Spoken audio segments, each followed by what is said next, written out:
നമസ്കാരം. ലയണൽ മെസ്സിയും Argentina football ടീമും കേരളത്തിലെത്തുന്നതുമായി ബന്ധപ്പെട്ടുയർന്ന വിവാദങ്ങളിലും ആരോപണങ്ങളിലും മാധ്യമങ്ങൾക്കെതിരെ കടുത്ത വെല്ലുവിളിയുമായി reporter broadcasting company MD Anto Augustine. തങ്ങൾക്കെതിരെ വ്യാജ പ്രചരണങ്ങളും വേട്ടയാടലും നടത്തുകയാണെന്ന് ആരോപിച്ച അദ്ദേഹം ആരോപണങ്ങൾ തെളിയിക്കാൻ സാധിച്ചാൽ 1 കോടി രൂപ പാരിതോഷികം നൽകാമെന്ന് പ്രഖ്യാപിച്ചു. ഫേസ്ബുക്ക് പോസ്റ്റിലൂടെയാണ് അദ്ദേഹം തന്റെ നിലപാട് വ്യക്തമാക്കിക്കൊണ്ട് രംഗത്ത് വന്നത്. അർജന്റീന ദേശീയ ഫുട്ബോൾ ടീമിനെ കേരളത്തിലെത്തിക്കാൻ മുൻ പിണറായി സർക്കാരും കായിക വകുപ്പും മുൻകൈയെടുക്കുന്നതുമായി ബന്ധപ്പെട്ട വാർത്തകൾ വലിയ തോതിൽ തന്നെ ചർച്ചയായി മാറി. ഈ പദ്ധതിയുടെ പ്രധാന സ്പോൺസർമാർ ആന്റോ അഗസ്റ്റിന്റെ ഉടമസ്ഥതയിലുള്ള RBC കമ്പനിയായിരുന്നു.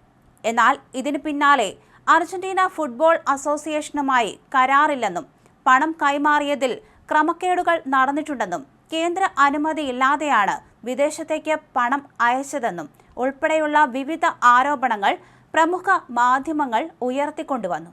കായിക വകുപ്പ് സ്പെഷ്യൽ സെക്രട്ടറി N. പ്രശാന്ത് സർക്കാരിന് സമർപ്പിച്ച റിപ്പോർട്ട് കുടത്തിലെ ഭൂതത്തെ തന്നെ തുറന്നുവിട്ടിരിക്കുകയാണ്. ഈ പശ്ചാത്തലത്തിലാണ് മാധ്യമ വിചാരണകൾക്കും ആരോപണങ്ങൾക്കും മറുപടിയായി ആന്റോ അഗസ്റ്റിൻ തങ്ങളുടെ ഭാഗം വിശദീകരിച്ച് ഒരു പോസ്റ്റ് പങ്കുവച്ചത്.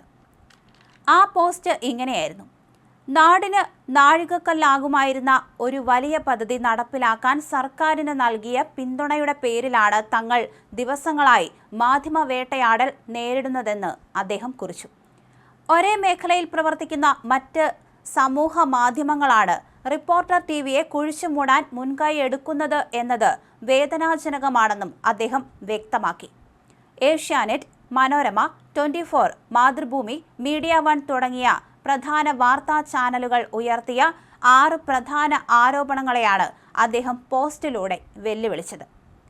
AFIയുമായുള്ള കരാർ: അർജന്റീന ഫുട്ബോൾ അസോസിയേഷനുമായി RBCക്ക് കരാറില്ലെന്ന് തെളിയിക്കാമോ? പണം നൽകിയതിലെ അനുമതി: AFIക്ക് പണം നൽകിയത് ആവശ്യമായ അനുമതിയില്ലാതെയാണെന്ന് ഏത് രേഖയുടെ അടിസ്ഥാനത്തിലാണ് വാർത്ത നൽകിയത്? ഇനി മൂന്നാമത്തേത് കള്ളപ്പണം വെളുപ്പിക്കൽ. കള്ളപ്പണം വെളുപ്പിച്ചെന്ന ആരോപണം എന്ത് തെളിവുകളുടെ അടിസ്ഥാനത്തിലാണ് ഉന്നയിക്കുന്നത്? മറ്റൊന്ന് കേന്ദ്ര അനുമതി. വിദേശത്തേക്ക് പണം അയച്ചതിന് കേന്ദ്ര സർക്കാരിന്റെ അനുമതിയില്ലായിരുന്നുവെന്ന് തെളിയിക്കാൻ കഴിയുമോ? പണം തിരികെ ലഭിക്കൽ: AFIയിൽ നിന്ന് 55 കോടി രൂപ RBCക്ക് തിരികെ ലഭിച്ചുവെന്ന് തെളിയിക്കാൻ കഴിയുമോ? ഗോട്ട് ആർട്ട് ബന്ധം: ഈ ആശയം സർക്കാരിന് മുന്നിൽ വെച്ച ഗോട്ട് ആർട്ട് എന്ന കമ്പനിയുമായി RBCക്ക് എന്തെങ്കിലും ബന്ധമുള്ളതായി തെളിയിക്കാമോ? ഇനി മറ്റൊന്ന് ആന്റോ അഗസ്റ്റിൻ ഇതിലൂടെ പറയുന്നുണ്ട്: 1 കോടി രൂപ പാരിതോഷികവും ലൈവ് സംവാദവും.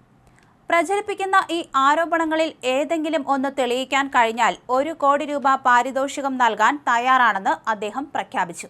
കൂടാതെ വരുന്ന 48 മണിക്കൂറിനുള്ളിൽ എഡിറ്റുകളൊന്നുമില്ലാതെ തങ്ങളുമായി തുറന്ന ലൈവ് സംവാദത്തിന് തയ്യാറാണോ എന്നും മാധ്യമങ്ങളെ അദ്ദേഹം വെല്ലുവിളിച്ചു. മാധ്യമ വിചാരണ ചെയ്ത് ആളെ ശിക്ഷിക്കാൻ ഇത് വെള്ളരിക്കാപ്പട്ടണമല്ല എന്ന് ഓർമ്മിപ്പിച്ച അദ്ദേഹം പോസ്റ്റിന്റെ അവസാനം സ്വാതന്ത്ര്യദിനാശംസകളും നേർന്നു.